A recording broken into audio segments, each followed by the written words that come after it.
A1. Evaluate each of the following integrals.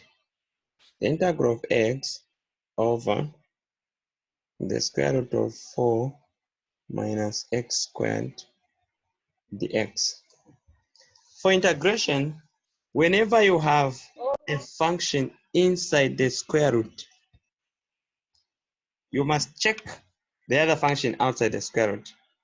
If it is not anywhere near the derivative of the function inside the square root. So in this case, we let the function inside the square root to be u,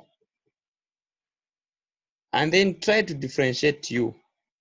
So we want to find du dx, meaning u with respect to x, the derivative will be negative 2x.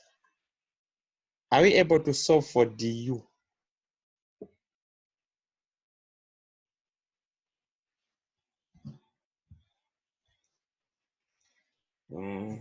But why can't you see?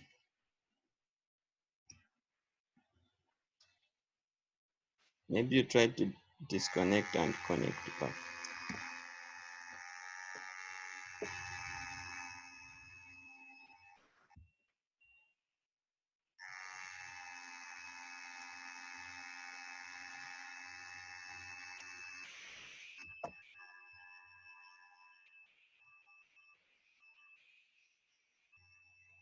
Okay. So if you cross multiply, you get negative 2x dx. Divide by negative 2, divide by negative 2, so that you have du over negative 2 is equal to x dx. Then you go back and write that. So this is the same as x dx over the square root of 4 minus x squared. But where there is x dx, it's the same as du over negative 2 over 4 minus x squared, that is what you have called du. So we have a negative 1 over 2. That 2 there can go out, and then we remain with du over the square root of u inside. But this is negative half. The square root of u, that's the same as u to the power half. But because it was in the denominator, it becomes u to the power negative half, and then du. Then you integrate. How do you integrate? To the power, you add the 1 and divide by the same thing that you have gotten, and then add the constant. So we have negative half u to the power half over half over half. Now this is negative 1 over 2. Remember, u to the power half is the same as the square root of u over half. So this is the same as multiplying 2 by the top function. So we are saying this is negative half, the same as 2 to that. And so this cancel, so we get negative root u. But what is u? U is 4 minus x squared. And that is what you call the integral of that.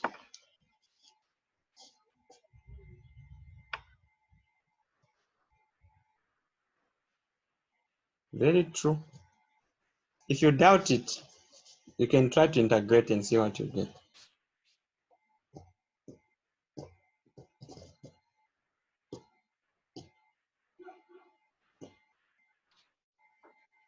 So Well, on the first part there, how did you work out the negative 2x? the negative 2x here. Yes. So we wanted to find this in terms of u. You seen that?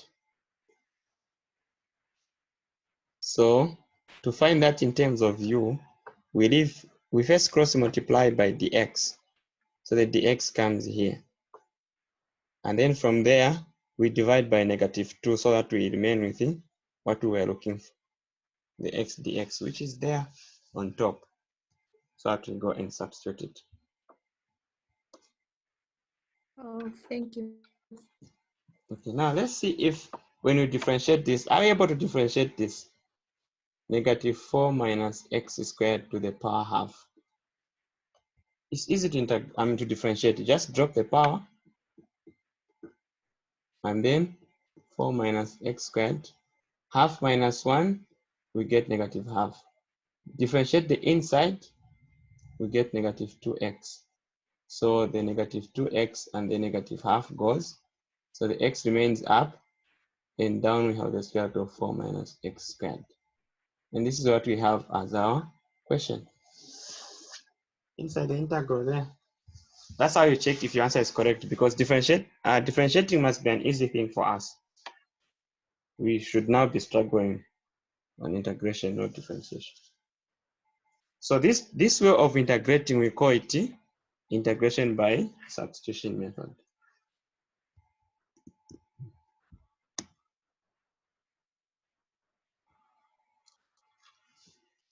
Okay. Next question. A2. Integrate x squared ln x dx. This time around, there's nothing in the square root. We have two different functions, x squared and ln x. The good part is that we know how to differentiate ln x. That's a good news. So we'll use what we call integration by parts. Integration by parts is if you have a product of the functions u, we call them u dv. To get the integral of this, you say u multiplied by v minus the integral of v du. Okay? Where in this case now, we'll let this to be our dv and that to be our u. So you let dv to be the thing that you're able to integrate so that you get v. You let u be something able to differentiate so that you get du. Remember, we have u dv. We need u. We also need v. We need v. We also need du. So we look for what we don't have. So in this case, we'll let u to be ln x and then dv to be x squared dx. So we share that into two pieces.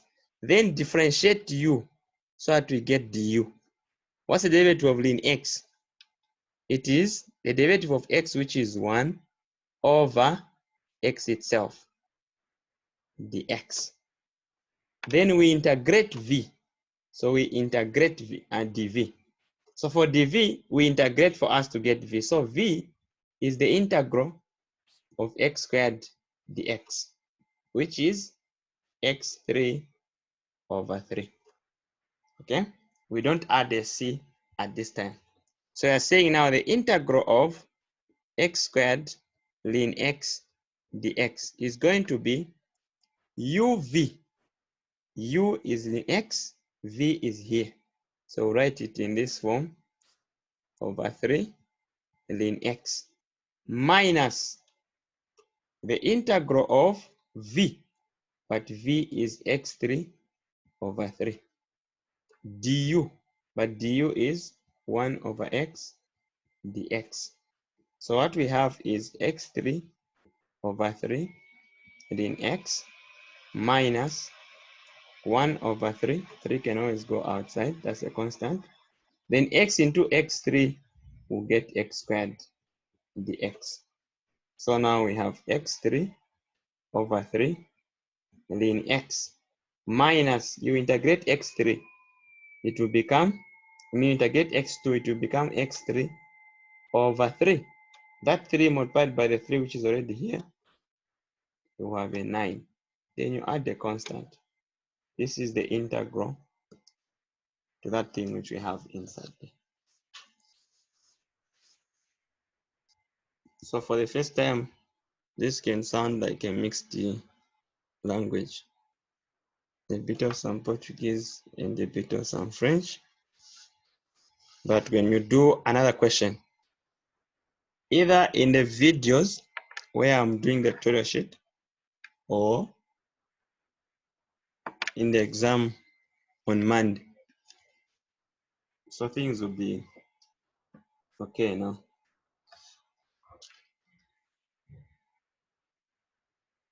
So you go to B.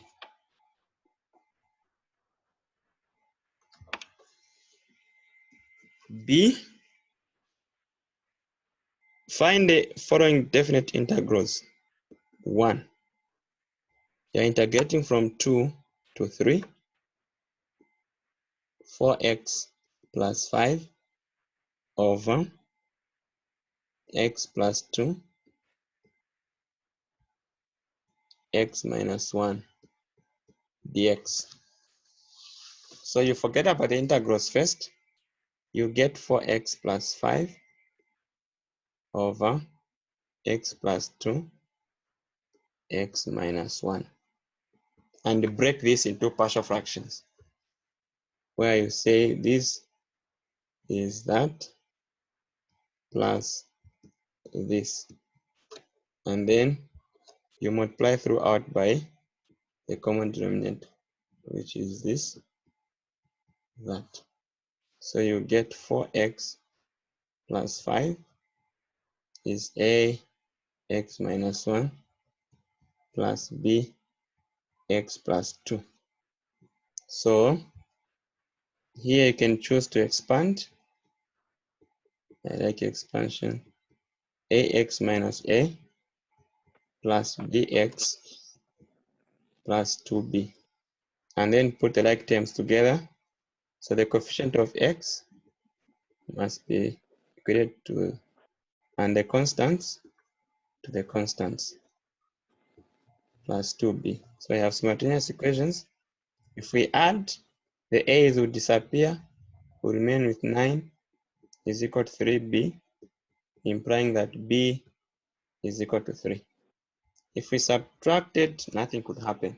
So because we have gotten b now, we can go in equation 1 and say 4 is equal to a plus 3, which implies that, what do we get? Implying that a is equal to 1.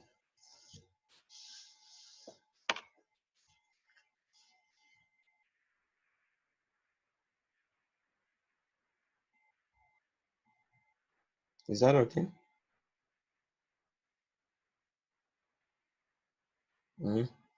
Very much okay. So what we have now is the integral from 2 to 3 of these guys. A is 1, x plus 2 dx, plus the integral from 2 to 3. B is 3 over x minus 1 dx. Remember, the derivative of x plus, of linear x plus 2 is, so if you are differentiating this, you get the derivative of x plus 2, which is 1, over x plus 2 itself. So that the integral of that becomes direct ln x plus 2 from 2 to 3, plus, if you take away the 3 there, you have the same thing, x minus 1 dx, so that you say the integral is 3 ln x minus 1 from 2 to 3. When it's definite, we don't add the constant c. We now substitute these numbers. We substitute 3 where there is x, so you get 3 plus 2, subtract The same part, substitute 2 where there is x. So you have 2 plus 2. Plus, you now come to the other part, 3 ln, substitute 3 where there is x. Minus, the same thing, substitute 2 where there is x. So you get ln 5 minus ln 4 plus 3 ln 1 minus 3 ln 1. That is ln 5 minus ln 4. Ln 1 is 0, ln 1 is 0. Or even 3 ln 1 minus 3 ln that, you get 0. How is 3 minus 1? 1. That is 2. So here we have plus 3 ln 2. But ln 1 is 0. So that becomes 0. Then here we have ln 5 minus ln 4 plus ln 2 to the power 3. So it will be ln 8. Remember that ln can take its coefficient as the power. When two are subtracting, it's the same as what? Division. And then multiplication again because of the plus. So we have this. This is the same as ln. 5 times 8, you get 40 over 4. That is ln 10 as our solution.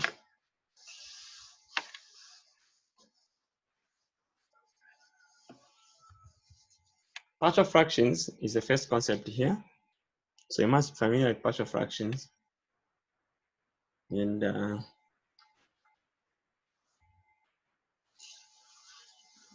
that's how we attend to partial fractions.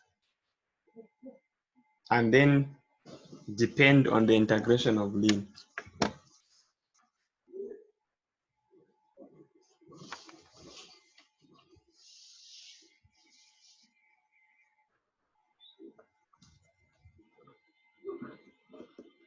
Two, you're integrating from 0 to pi over 2 sine 3x dx.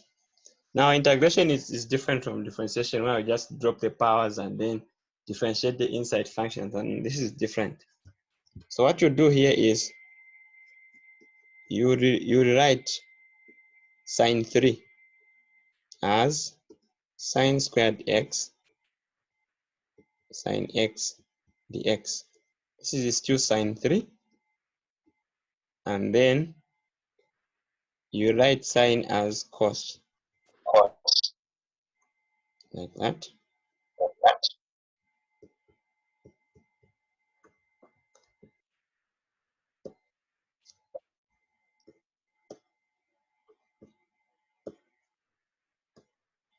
After you do that, you expand.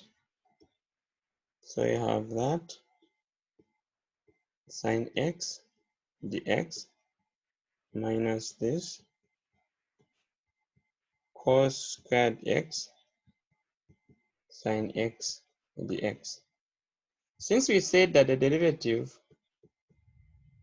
of sine x was equal to cos x, it means that the integral of cos x is equal to sine x. Okay, the derivative of cos x was equal to negative sine x. It means that the integral of sine x dx is equal to negative cos x. And we're integrating sine here. So it will be negative cos x from 0 to pi over 2 minus the other section, you have a product. So you let the cos squared, you let u to be cos. Why? Because you know that its derivative with respect to x is going to be negative sine. So as usual, you can say, okay, I will look for sine x dx. divide by negative 1, divide by negative 1. So you have negative du is equal to sine x dx. So if you picked that, you could rewrite it as, where there is cos, you put u squared. Where there is sine x dx, you put negative du, so that you have negative u squared du. And then integrate u squared. It will be u3 over 3 plus a constant. But because there are limits, you come back here and say, okay, since there's a minus here and another minus there, so here we are going to have plus. What is u3? U is cos. So you have cos 3x over 3. And substitute 0 to pi over 2. So you're saying, I'm looking for cos pi over 2 minus cos 0 plus 1 over 3 cos pi over 2. 3, that's what that 3 means, minus cos 0 to the power 3. So what is cos 0? I mean cos pi over 2. That is cos 90. Cos 90 is 0. Then minus cos 0 is 1. So you get plus 1. Again 90 is 0. So you have plus 1 over 3. Inside there we have negative 1. So we get 1 minus 1 over 3, which is equal to 3 minus 1. You get 2 over 3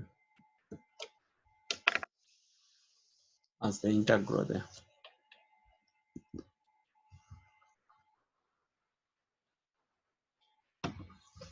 So it's almost an easy thing. You just need to get used to integration. This is also called integration by substitution method. The U substitution. Okay. Then we go to C. C1. Sketch the region enclosed by the graph f of x is equal to sine x and g of x is equal to 2 over pi x in the interval negative pi over 2 comma pi over 2. Sketch in this interval. Sketch the region enclosed by those two. So you say, okay, I'll sketch that region. This is negative pi over 2, then 0, then pi over 2. How do you sketch sine? So you have 1 and negative 1. Sine goes like that. It will end there. Also here, it comes like that. So it will end there because it must be within this. Then, so we are done with this.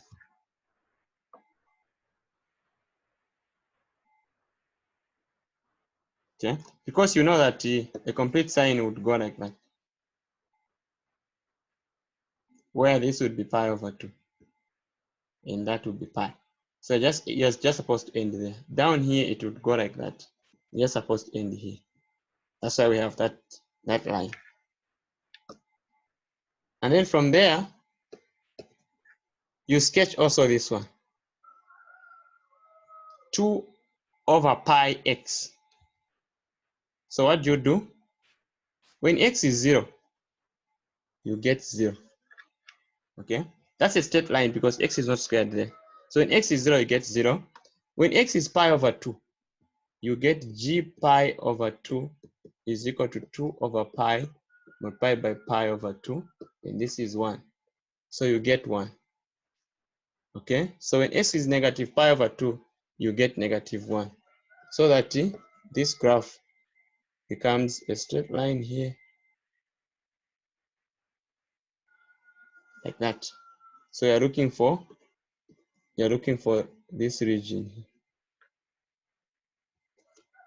plus this region. That's the region that you are taught to sketch. So I have sketched it. The next question would be, hence, find the area of the region enclosed by the graphs of f of x is equal to sine x and g of x is equal to 2 over pi x. So to find the area, you integrate. So you say the area is going to be the integral from here to 0, from negative pi over 2 to 0 for x. And then in this region, the red line is up. So the red line is the graph of 2 over pi x minus the down region.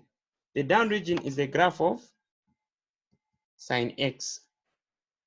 You integrate with respect to x plus the other region, x runs from 0 to pi over 2. In that region, sine x is up, the black line, minus the red line, which is 2 over pi x dx. So you integrate.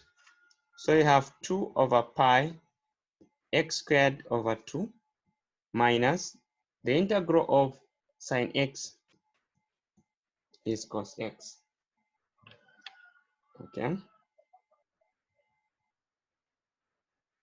Remember what we said here? The integral of sine x is negative cos x. Okay, yes. So the integral of negative sine x is plus cos x. So we have that. So this will substitute from negative pi over 2 to 0 plus the integral of sine x is negative cos x minus 2 over pi x squared over 2.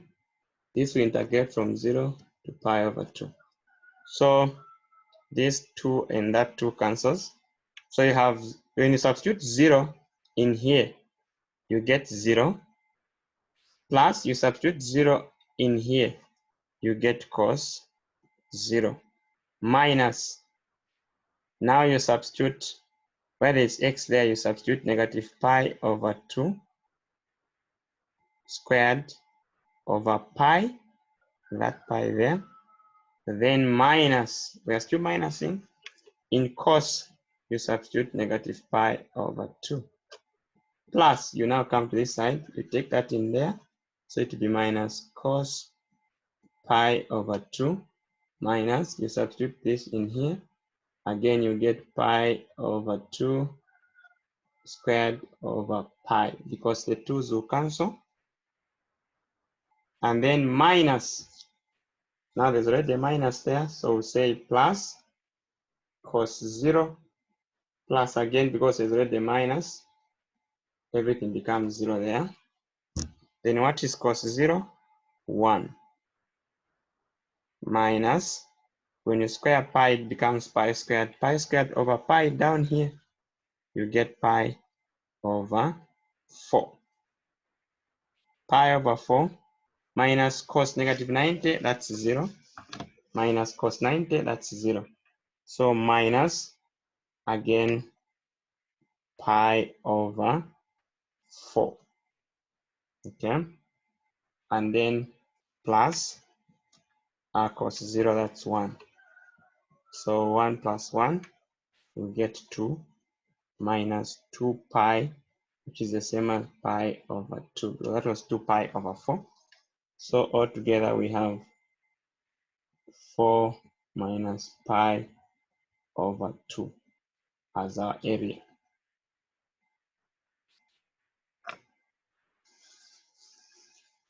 That's how you get the area of the enclosed region.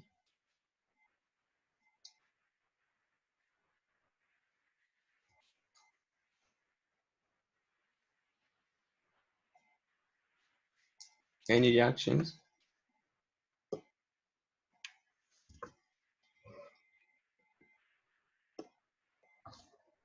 You are too quiet.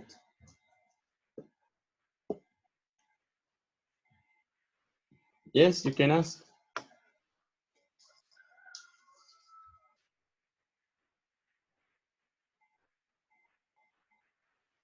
You can now ask questions.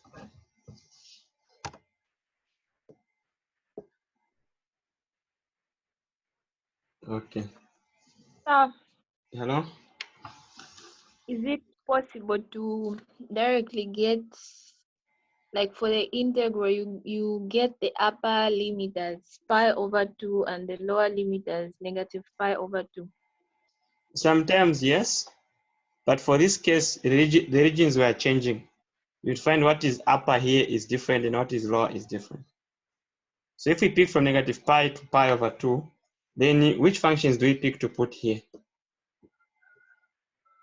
It becomes tricky because if we pick them in this order, the other one requires a different order. So you get a wrong answer.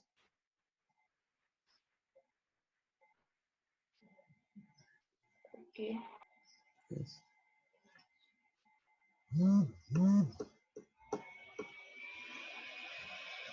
Okay, so we end today's class here.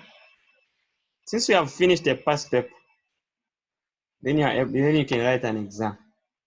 And that's why I said that there will be an exam on Monday. For those who just joined, on Monday from 20 to 23 hours. The exam is 3 hours. You answer 5 questions out of 7. Very fair, G.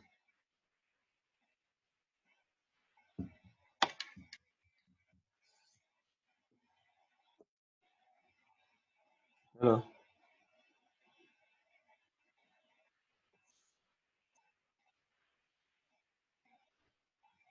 I don't get.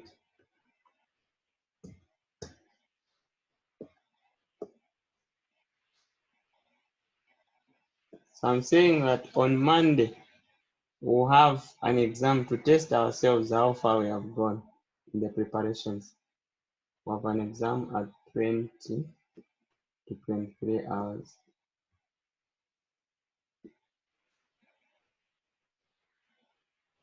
And then you write 5 questions out of 7. And I'll mark on Tuesday and give you the results.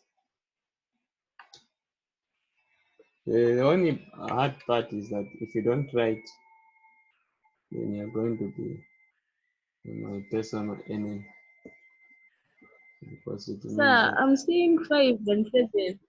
My network is breaking. What are you saying? Kindly repeat. I'm saying out of 7 questions, you answer 5 in the exam. You answer 5 questions from how many questions? From 7. Mhm. So let's prepare and write on Monday. I hope I won't have text messages in my inbox.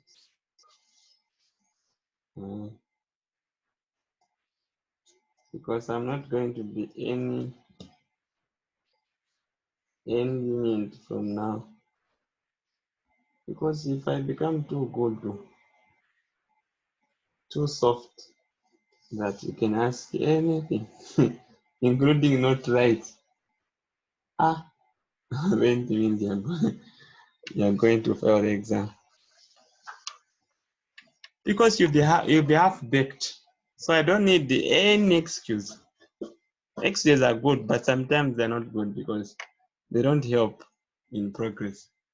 So you can give a very nice excuse. Huh? Sir, the same exam is based on what? On what percent? On the whole course outline? Because this past paper had the whole course outline.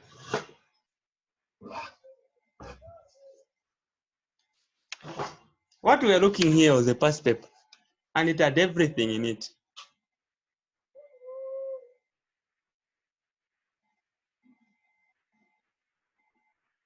And we also looked at the test papers. Remember we did the test paper before the test? So the test paper plus this, plus the tutorial videos I send you, plus the tutorial sheets. You are more than ready. Okay, so we end here today.